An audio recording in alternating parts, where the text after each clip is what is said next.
rarely do paths in life move in a straight line. There are not many things that we start here and we go there and just go like that. There's a lot of this kind of stuff. Yeah. And there are different phases and different things we think will make us happy or whatever. We'll start with that. Yeah. What makes you do yoga? What makes me do yoga? My parents wouldn't feed me unless I did yoga. I'm kidding. I'll answer that. I'll come back to that. Do you have your hand up too? How much did you see Ashtanga change from day one to now? How much did Ashtanga change from day one? Do you mean day one when it was invented? Because I wasn't there that day. Are you talking about my first day one with it and now, maybe? I think Ashtanga Yoga has changed less than I have changed. The yoga's the same.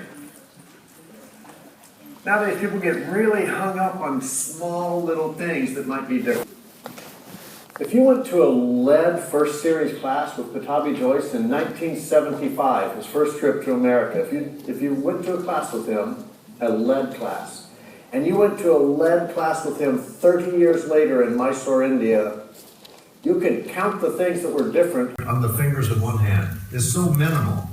But people get all the way, oh, this is different. But honestly, I'm more fascinated with how much is still the same.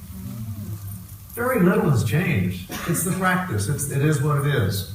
So you point your foot here, you flex your foot. Don't worry about these small details. The big picture is there. The breath, the movement, the flow, the essence of the practice. So people change, things evolve. And Ashtanga manifests slightly differently with different people, but it's the same. Yeah? The world of Ashtanga Yoga is like a family, in the truest sense of a family. Not all family members get along all the time, but you're still family. You still love each other, even if you have a little difference of opinion or whatever. So I don't really see changes as much as I do the core of how much is still the same. Yeah? Did you have your hand up? Yeah. I just wanted to ask you, can you talk a little bit about when you first went to Mysore and what it was like when you were there? I mean, Okay. It's not so much a question about asana yoga, but... Well, we're all over though. You've got enough of those things going on in all the other classes. This is the no asana questions room. I understand, yeah. Okay, I'll just launch into storytelling then. So that might answer the questions you've got anyway. Well, once upon a time, there's a little boy in Houston, Texas. Yeah. I'm going to start this story at age 16, all right? Well, actually, age 13 in Texas. This is 1969. And as you know, Texas is like the spiritual hub of the universe. Everyone's doing yoga there, especially in the 60s and 70s, right? That's not true. Yoga was not very popular, so people ask, well, how did you get into yoga? I was just living my life. I actually had a nickname when I was a child. I wonder if any of you know it. Anybody's ever had a class with my brother? He always, tells people. Does anybody know what my nickname was as a child? Pork chop. Because I liked pork chops, and I was a little like that. So my brother at all his workshops, I said, hey, tell pork chop. I said, hello. I was called pork chop.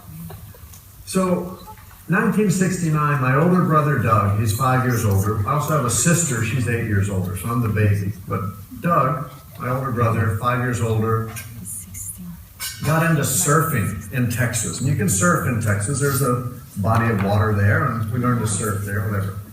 But he went to California, and he was out there surfing, and there's a famous surfing place in Southern California called Swami's Beach. It's called Swami's because on the top of the cliff is the Self-Realization Fellowship founded by Paramahamsa Yogananda. And so he was surfing, and he finished surfing, and he saw these people like stretching and doing some yoga. It got him thinking, and he found a yoga book.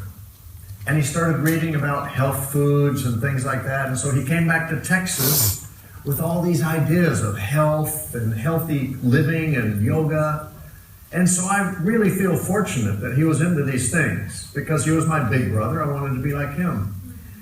I always think back, what if when he came home, instead of into those things, what if he came home riding a Harley and he was fighting in biker bars? I'd have a name like Lug Nut right now, and I would be in East Texas at a bar and a broken nose. But he was into healthy things, so I was lucky, and I always give my brother Doug credit for introducing this healthy lifestyle and yoga and things. But there were no yoga teachers. I'm beginning to feel a little like our grandparents or something when I tell stories. Yeah? Back when I learned yoga, we didn't have them fancy sticky things to practice on, no sir. We practiced on broken glass with fiberglass in our shorts, yes sir. You kids got it easy. There's a little like that. It's true though. We did not have yoga teachers. There were certainly no yoga schools. There were no yoga clothes. There were no yoga mats. We just had some yoga books. We would read the books. For us, a yoga mat was a beach towel or maybe a bed sheet. Yeah? The first book we ever had on yoga, I'd be surprised if you've heard of it. It was called Yoga, Youth, and Reincarnation by a guy named Jess Stern. We had that. And then we found a book by a guy named Richard Hittleman, and it was something like 28 Days to Yoga. And then B.K.S. Iyengar came out with his book, Light on Yoga, and then Swami Satchidananda had Integral Yoga. We just would find any book we could. We would take these books and we would go to the park. We'd practice outside. For us, yoga clothes were maybe like baggy white karate pants, like that. And I was growing my hair long. Yeah, it was part of the deal. I just didn't want to cut my hair, we'll be free. And so my brother and I are in the park doing yoga one day, Houston, Texas. Police cars drive into the park like this. They jump out of their cars and pull out guns. What are you boys doing out here? We're breathing and stretching. Please don't shoot me, officer. Well, the neighbors called and said you were doing some kind of devil worship out here. We're these scantily clad, long-haired guys under trees doing this kind of stuff. Well, were them hippies are worshiping the devil out there? Call the police. Anyway, they called the police on us. Yeah? This is the environment. So I enroll in high school, which in the U.S. that means grade 9, 10, 11, 12. Yeah? Well, early teens, and you usually graduate, you're 17 or 18 years old. So I enter the school, and it's not like a posh private school or something. It's just your average school. And in Texas, your average school at the time, all of the principals for each grade level, every single one without exception was an ex-football coach. None of them had any educational background whatsoever. And they all were called like coach. Coach this and coach that. They didn't care if you could read or write. They just had some rules, yeah? So they were all these like redneck guys. So I'm growing my hair long. One day one of these guys comes up to me, a principal, and he says, "Boy, you know what time it is, boy? Well, it's time for a haircut." I said, "Well, I don't want to cut my hair." Whoa, you don't say no to coach, right? You don't say, just talk back to her, "I don't want to cut my hair." Well, long hair on a boy is a distraction. They had drawings of acceptable haircuts. Boys' hair couldn't touch their ears, it couldn't touch their collar. Girls had to kneel down, their skirt had to touch the ground. This is 1969, right? So, I don't want to cut my hair. And they're upset by my not just saying, okay, I'll cut my hair. Now, my father, he was a criminal defense attorney. So he was a trial lawyer. He spent his days in the courtroom arguing cases. He was a great orator and open-minded guy. My parents were so loving and open-minded. So my father, he made a meeting. And he went to a meeting with all of the heads of the whole school district, yeah? And this ended up affecting all of the state of Texas.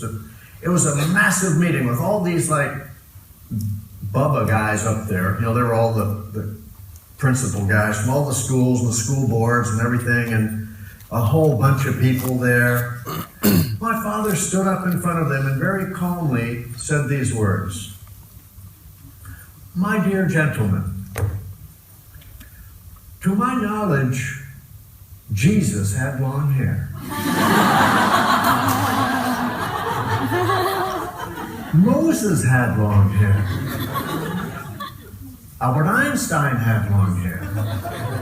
And the founding fathers of this great country, the United States of America, they all had long hair. So my sons, they are in very fine company.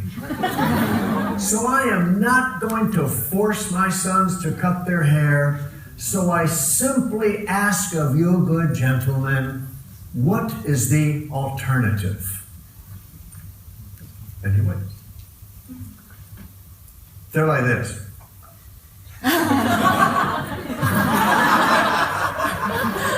Now, I'm going to give you guys in the audience here 3 guesses as to what the alternative is these guys came up with. Because we don't want to cut our hair. So what's alternative number? What's an alternative you can think of? Tie it back. 2 more. But, sort of, yeah?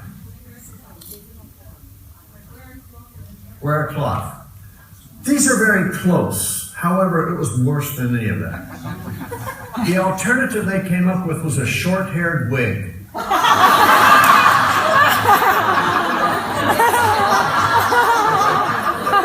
I wore a short-haired wig for 3 years in Houston, Texas.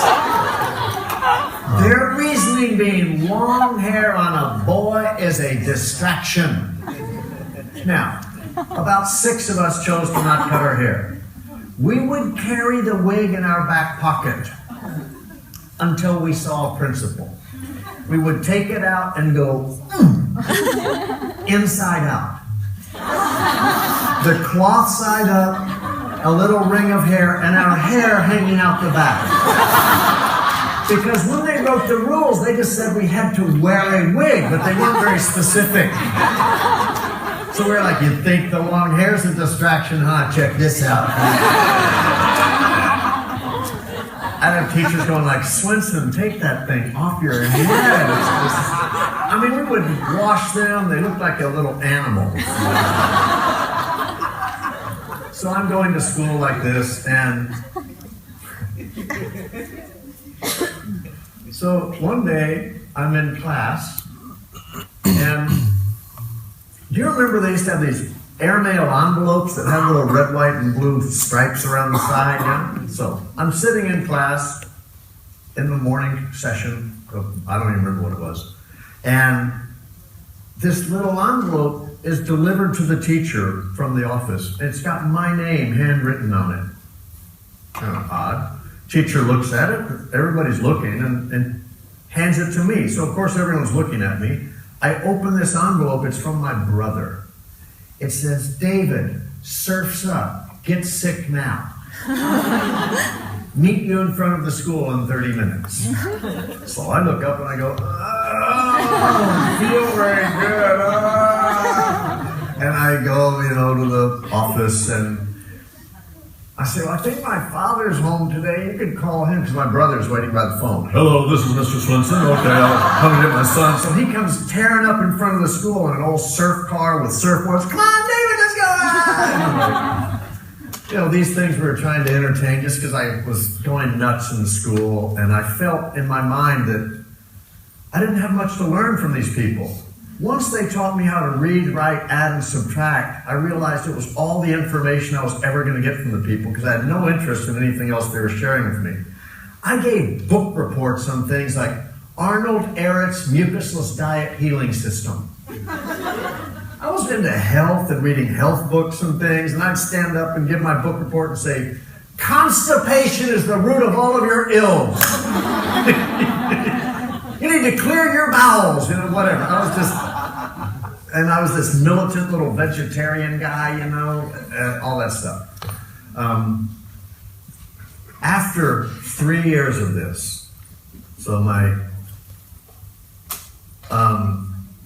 freshman, sophomore, junior year, I had 1 year left, but 3 years, I can't take it anymore. I'm just like, I can't do this anymore.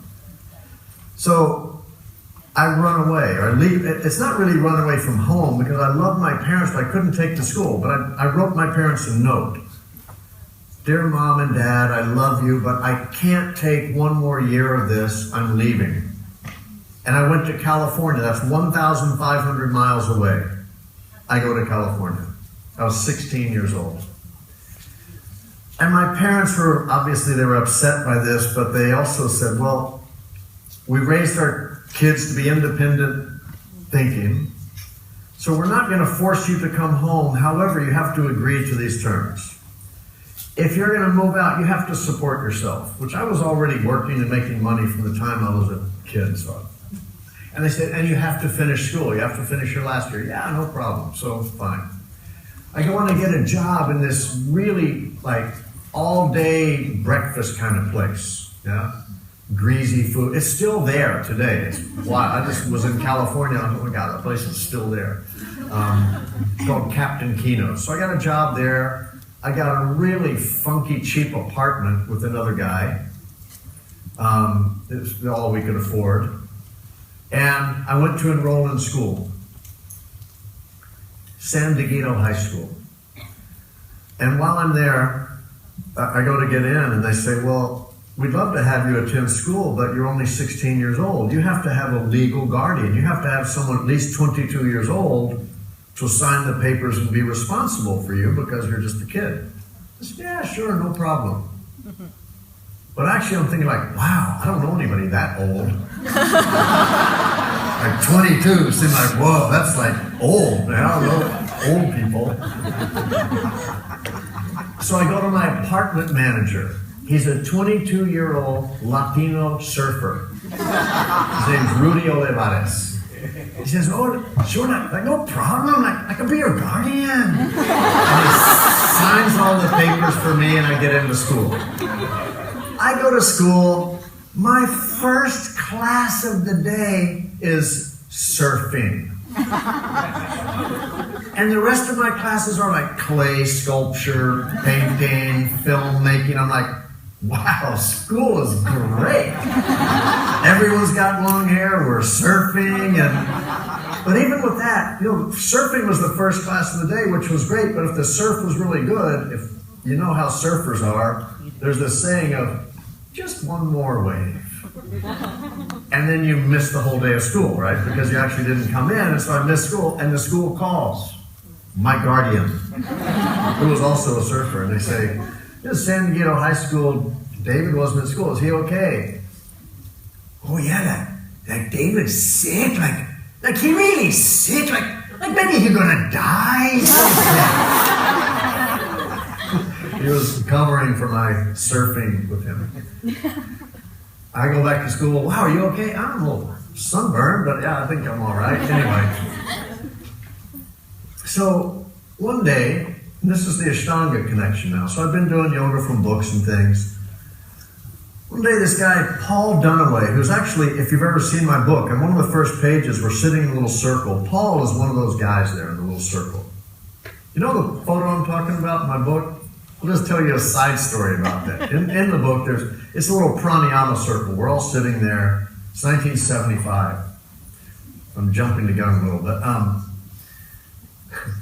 In a workshop recently, somebody came to me and they said, "Wow, David, I was looking at your book, and oh man, that photo, I can really tell it's the 1970s." I say, "Yeah, it was." "No, I can tell because none of the girls in that circle are wearing tops. They're all topless." "What?" "Yeah, like that one right there." I said, "That's me." So those aren't girls, those are guys with really long hair. And they wore these little, like, bikini things. They look like girls from the back.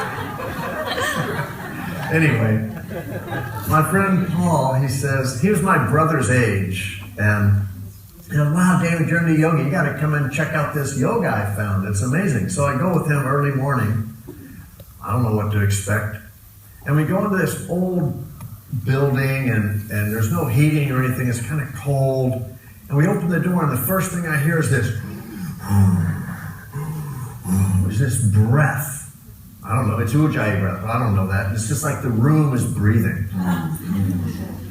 And people are moving through postures and jumping around, and the early morning sun is coming in, and the room is cold, but the people's bodies are so hot that steam is rising from their bodies.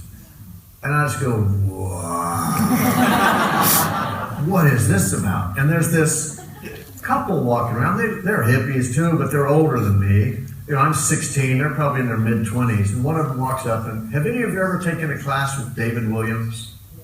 Or heard him? Well, I'm going to use his accent. This guy walks up to me and goes, "Hi, I'm David. Who are you?" I said, "David." "Oh, hi, David. I'm David." And here's my introduction to Ashtanga. Now, just a side note, David Williams and Norman Allen were the first two Americans ever to meet Pattabhi Jois. They met him when they were traveling around India, and they saw Manju Jois do a demonstration, and that was their connection to Mysore. And I met David like a year after he had found Ashtanga. So anyway, he was teaching, and he thought it was cool. There's this kid interested in the yoga, and so I get in there and start doing the yoga, and I like it. It's fun. It is hard. The first day, all I got is 3A, 3B, the final three postures. That's all I can do. My arms were tired. I lie down on my back, and I look up, and there's a little bit of steam coming from my body. I'm like, "Wow. This is something I've never experienced." And it gave me some kind of energy that I hadn't had before. And the people were fun, and we hung out together, and it was like a tribe, and I was welcomed into the tribe. So I graduated from high school. My parents were, yes, and I got through school. And my brother was always forward thinking, and he decides we should make a yoga surfing movie, a surfing yoga movie, which we did. It took us 3 years to make it. We would drive from Texas or California to Costa Rica. Look at a map sometime and see what we would drive through. There's all these different countries. It'd take us like 6 weeks to get there. In a Volkswagen van that went 40 miles downhill with a tailwind pushing us along. Yeah? It took us 3 years to, we just had simple jobs like a waiter. We would save our money and bought a camera and sold the camera and bought stuff to edit it and sold the edit and printed posters. And anyway, we never made any money. Nothing ever came of it, but we did this adventure. People, I would love to revive it. It's lost somewhere. I'd have to figure it out. But it was called Harmony Within, a movie of living, surfing, and surviving in a natural form. One not of destruction and violence, but of peaceful harmony with nature. Not a kind of long title to the movie.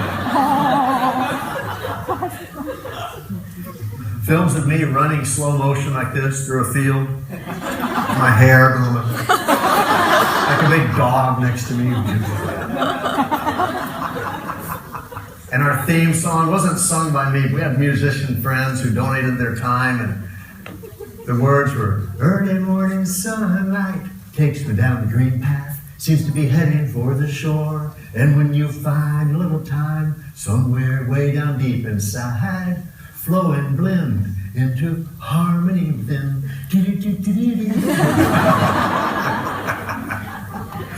And we filmed it like it was cool actually, like we were looking for the meaning of life.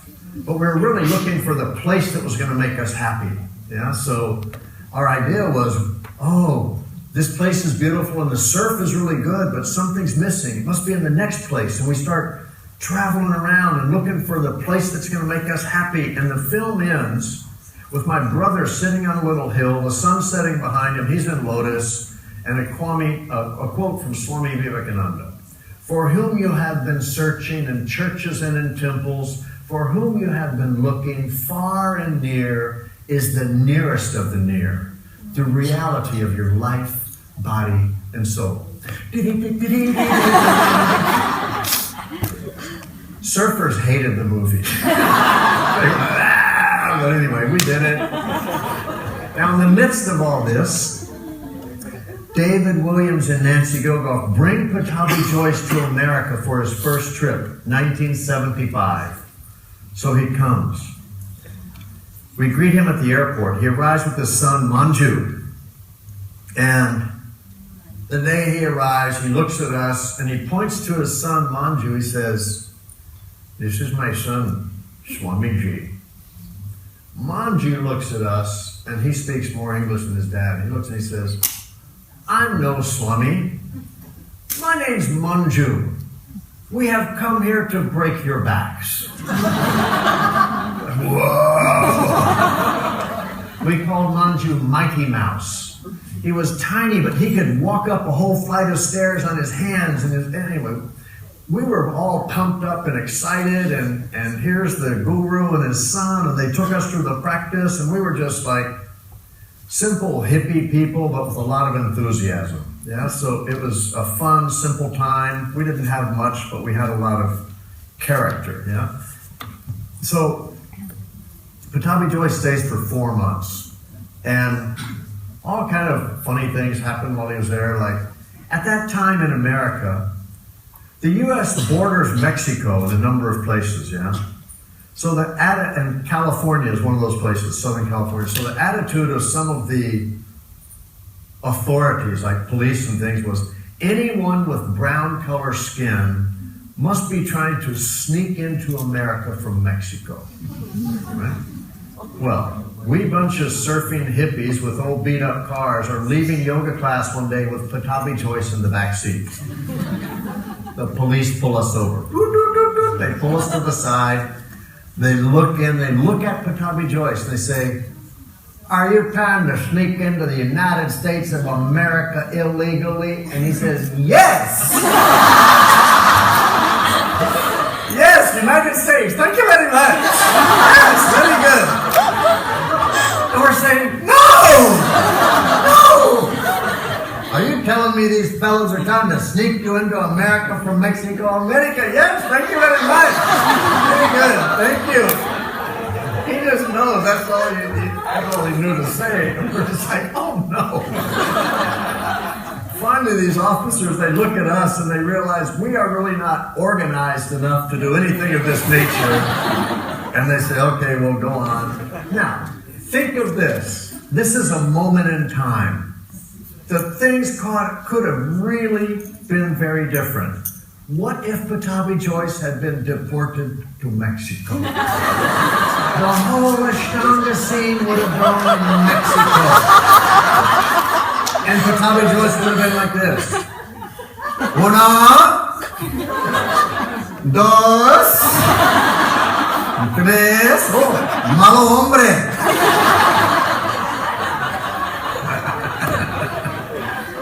But it didn't. He stayed.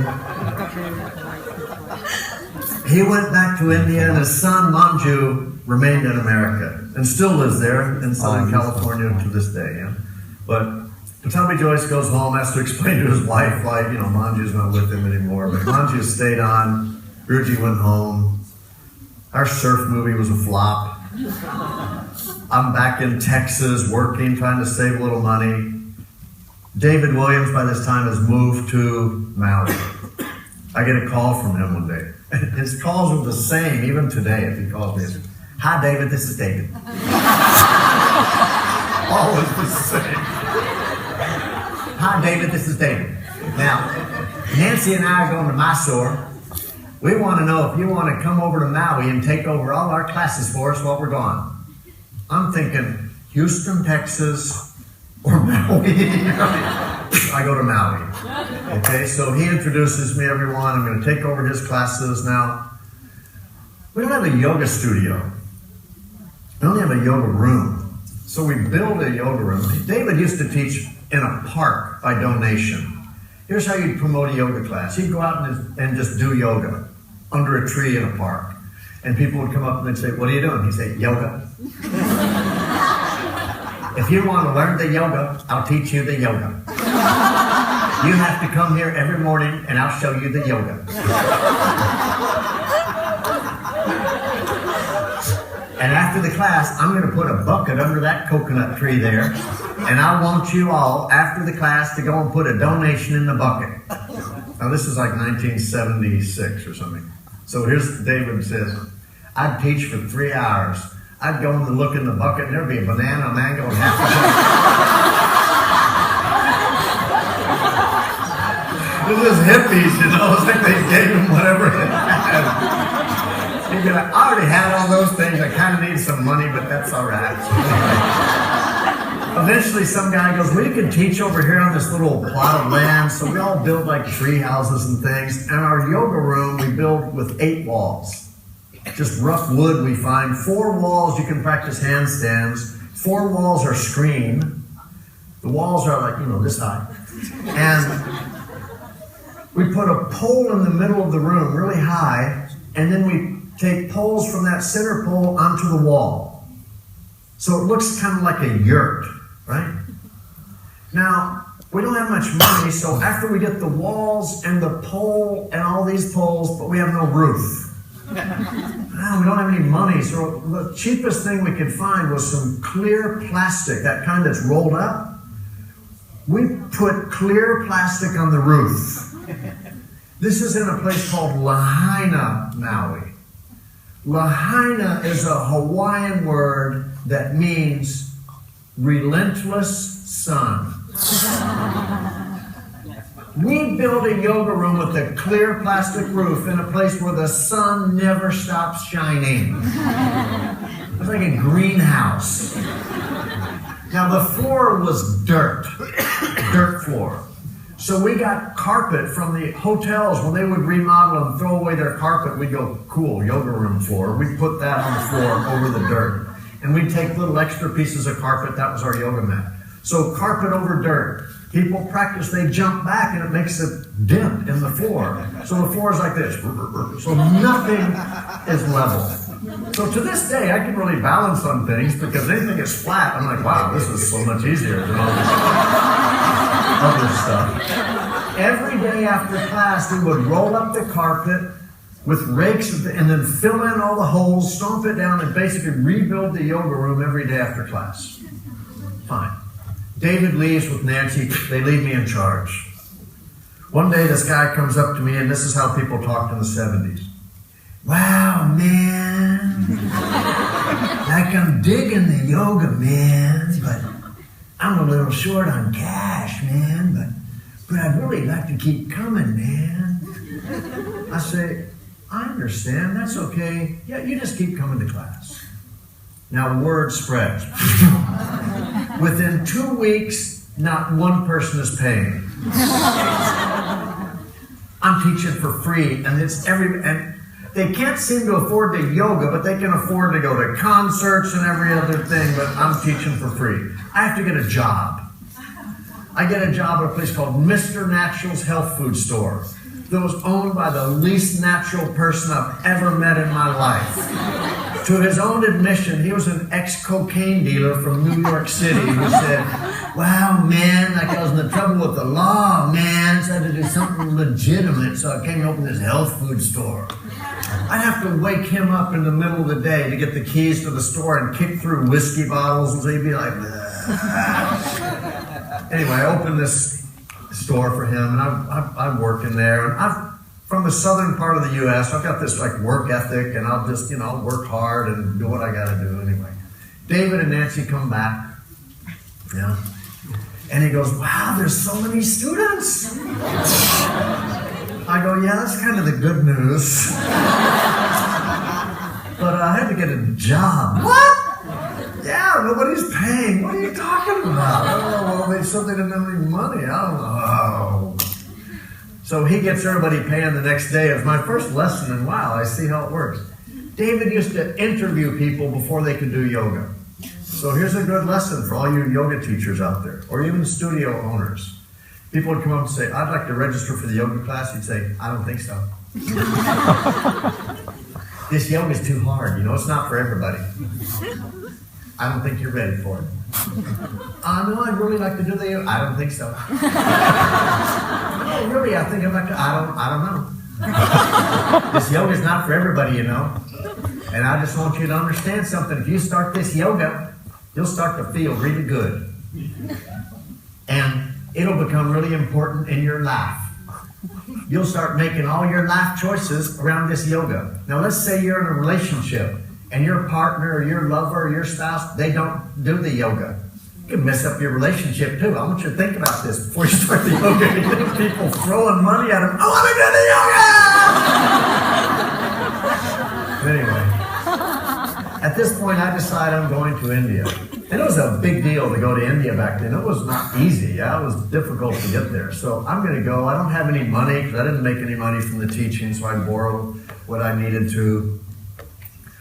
I go to Mysore. I get there. There are a total of 3 of us in Mysore. Yeah? Me and 2 other people. Pattabhi Jois is 60 years old. Pattabhi Jois at 60 years old, he was like a lion. He was just like, and he was so excited because prior to that, honestly, the local residents in Mysore weren't that fired up about the yoga. But we started coming over, we were like Labrador dogs. We'd come out, you know, he'd throw that ball, but for him, he'd throw asanas and we'd just bring him back to And he's like, well, I can work with this. And he just starts giving it to us like, and he's got all day to work with us. So he's fired up and we're fired up. So he decides maybe once a day practice isn't enough. So he has us practice twice a day, morning and late afternoon. And he's like, well, maybe that still isn't enough for these guys. So we do 2 series every time. We do all of first and all of second in the morning, all of first and advanced day in the afternoon. He adds an hour of pranayama. He also teaches us Maui and neti, shows how to roll our stomach around, and neti.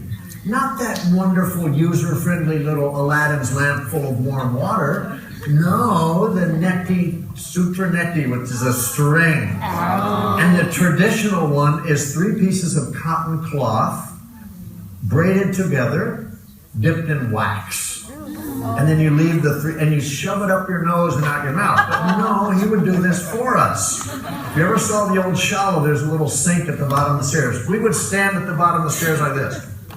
We would let this man do anything to us. And he would shove that string up our nose and wait till he saw it drop into the back of our throat. He would reach in with 2 fingers and go, yeah. And we'd be like, and he does the other nose. And the first time he does it, he finishes the first person and he goes, next.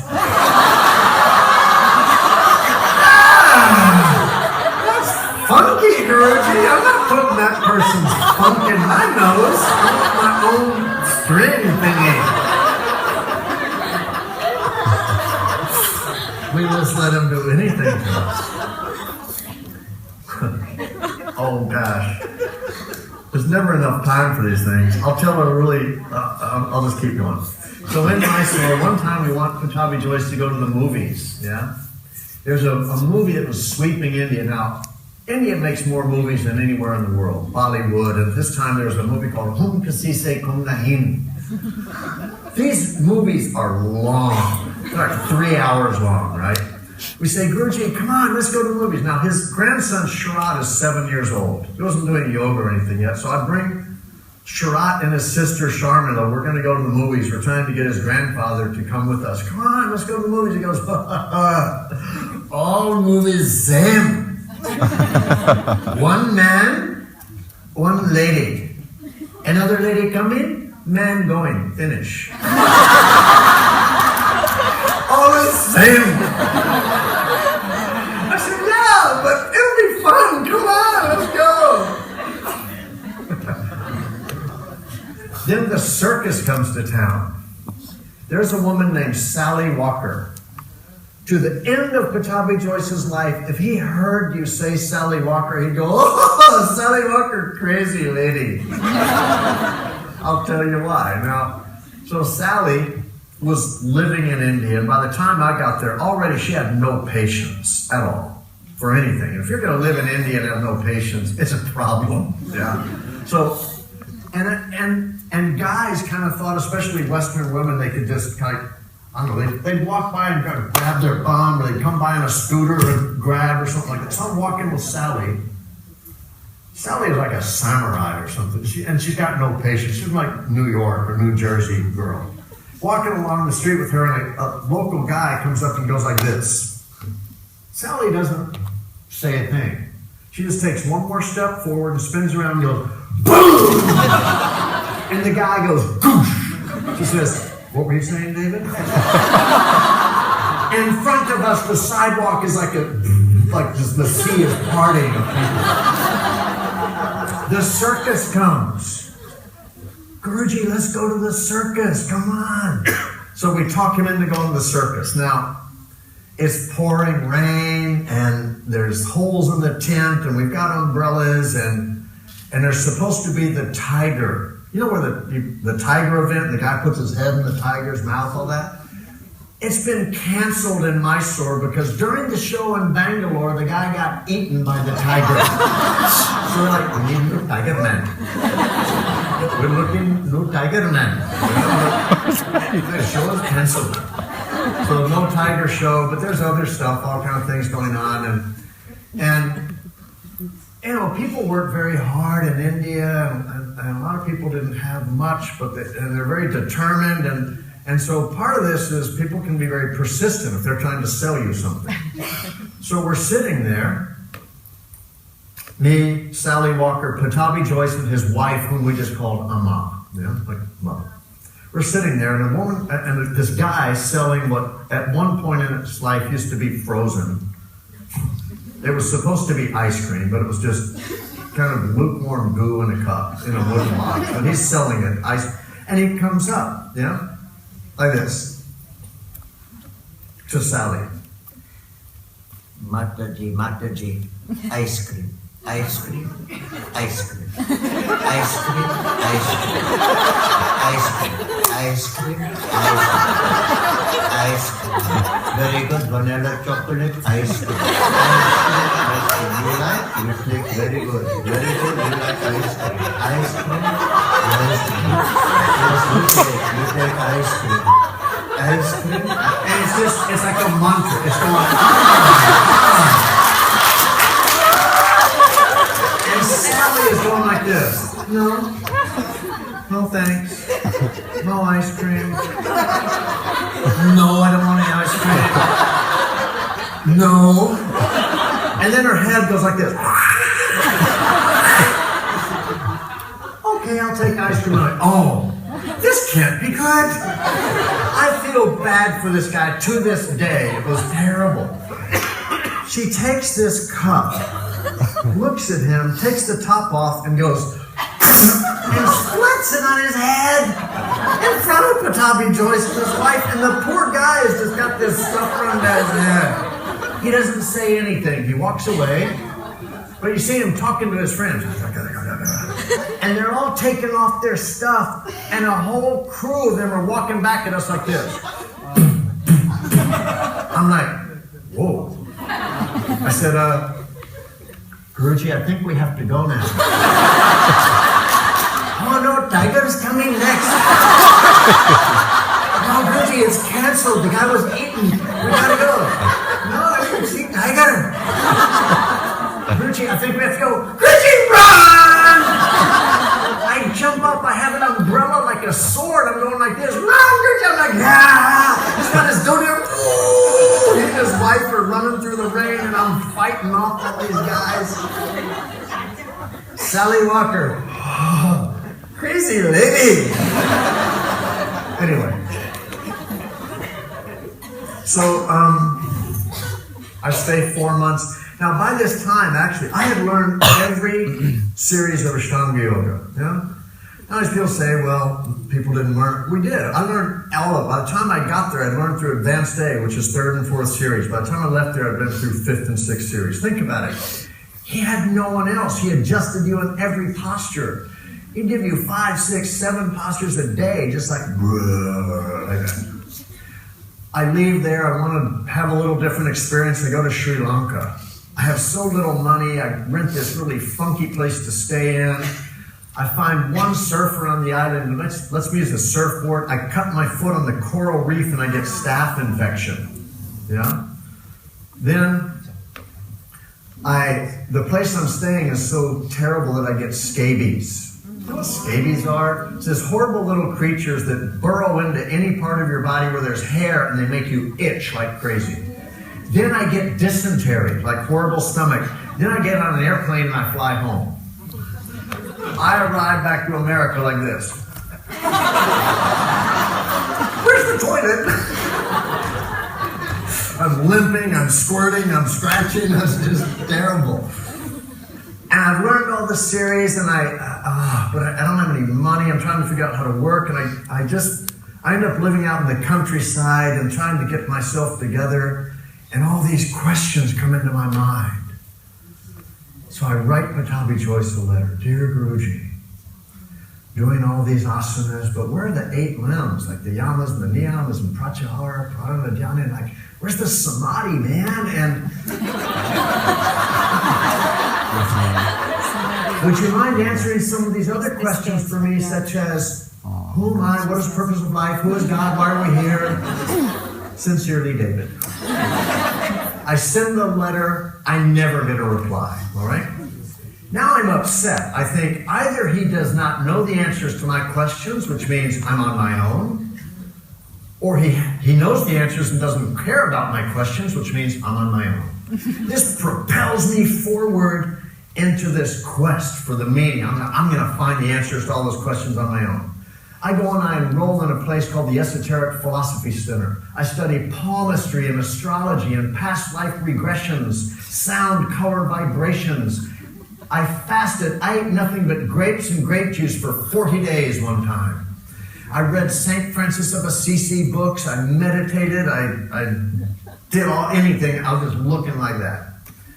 When I was done eating grapes, I was kind of hungry. And there was a Hare Krishna temple. I go to them, they've got free food and answers to every one of my questions.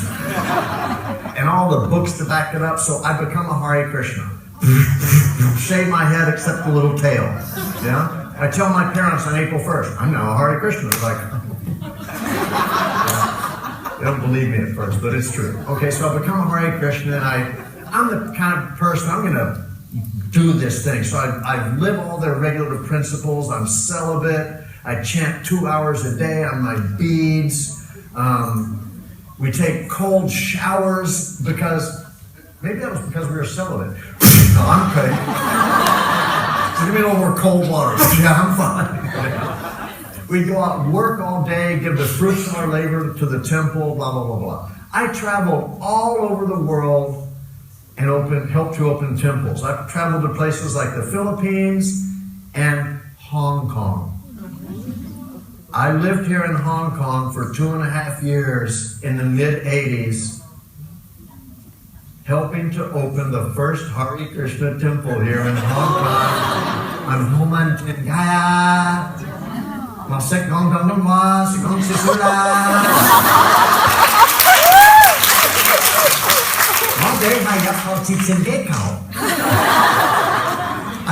The word for crazy and the word for charity is very similar, right? Teach-in and teach-in, so I'd knock on the door and I'd say, hi, we're with an insane organization. Everyone's closing the door. What are you saying? And they're like, oh, I wonder. I'll tell you my favorite thing to say in Cantonese. Someone asked me if I speak Cantonese, in Cantonese. Ask me. Moga hopa ka hoga mo. I like to say that. Anyway, so I was this Hare Krishna guy, and one day I'm out back in Texas, and on the street, and we're trying to sell books, and we've done all kind of, anyway, I'm back in my Hare Krishna robes, and I'm on the street doing the Hare Krishna two-step.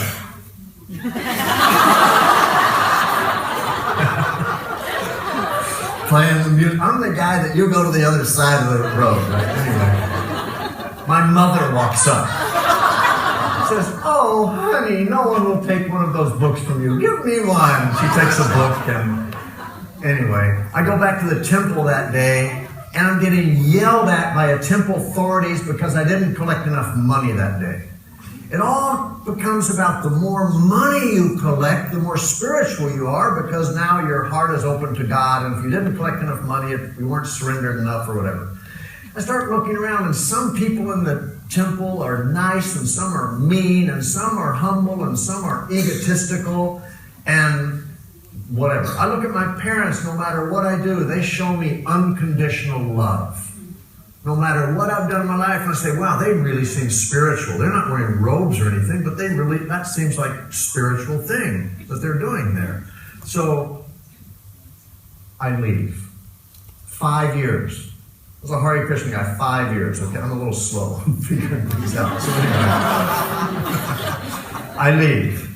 I don't know how to work anymore. I don't even know how to dress. All I've been doing is wearing in robes. And prior to that, I was living in tree houses in Hawaii. So I'm like, what kind of job skills have I got here? What do you put on a resume, So I got to get a job, and then it dawns on me, David, you just graduated from the Hare Krishna School of Business, because they taught us to sell stuff for 5 years. And I was like, David, if you can sell a Bhagavad Gita to a cowboy in Dallas, Texas, you could probably sell anything. So I opened an art gallery selling paintings. I'm like, this is so much easier, right? And then that gets a little boring. I go back to Hawaii, and Nancy brings Pattabhi Jois to Maui. It's been 12 years since I saw him. It's now 1989 to 1987.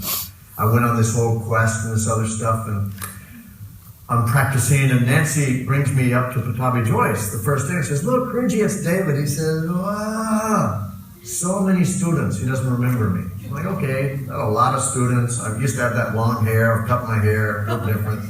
Next day, I'm waiting for back bend help with him. Anybody that's ever done that, you wait like this. He comes up to me, he stands in front, catches my waist, and I lean back. As soon as his hands touch my body, he says, David Swenson!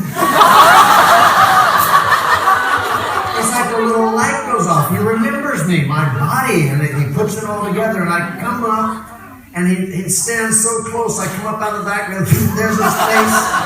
Oh, he looks like Santa. He's smiling. His eyes are sparkling. His cheeks are rosy. He looks me in the eye and he says, Hare Krishna, Hare Ram.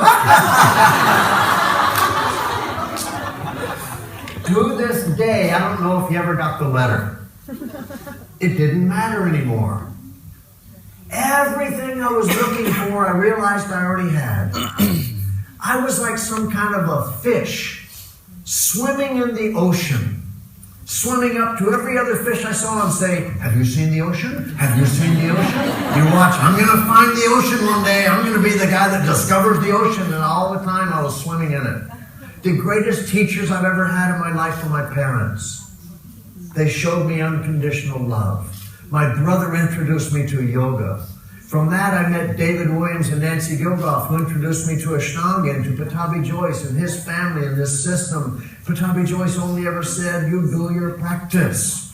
The practice is the guru. Yeah? And I had this epiphany that, wow, all this stuff, all these things, even the questions, what will I think? You can go down the list and answer them. I went all the way around. You're asking about Ashtanga.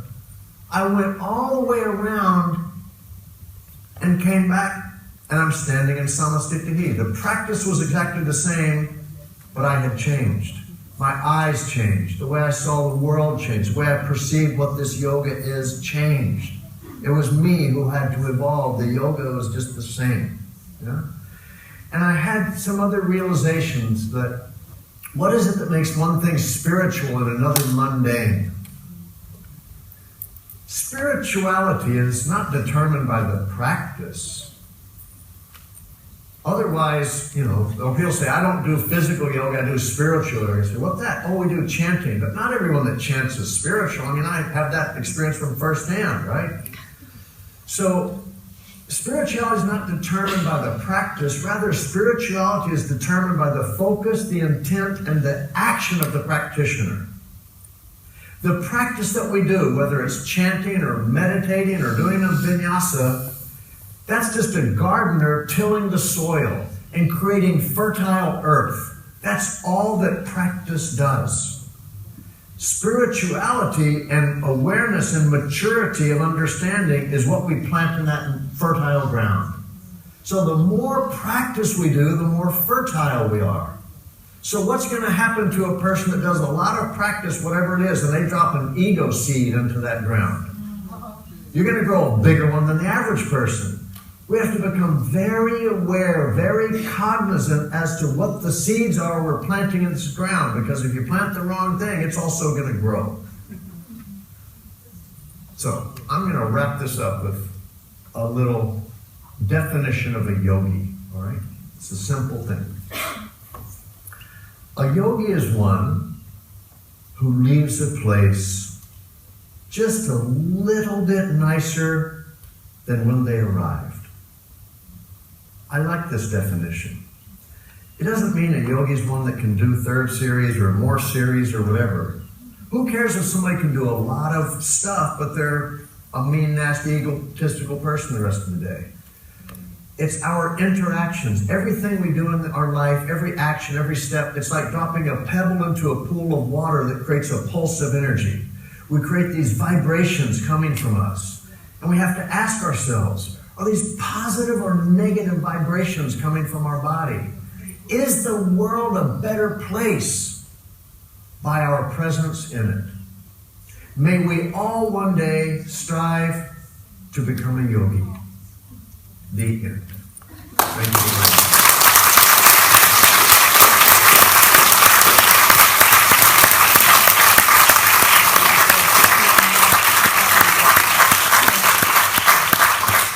Next time I do this, I'll tell some true stories. All right, thanks a lot for coming and being with me. I appreciate your time. Enjoy the rest of your day.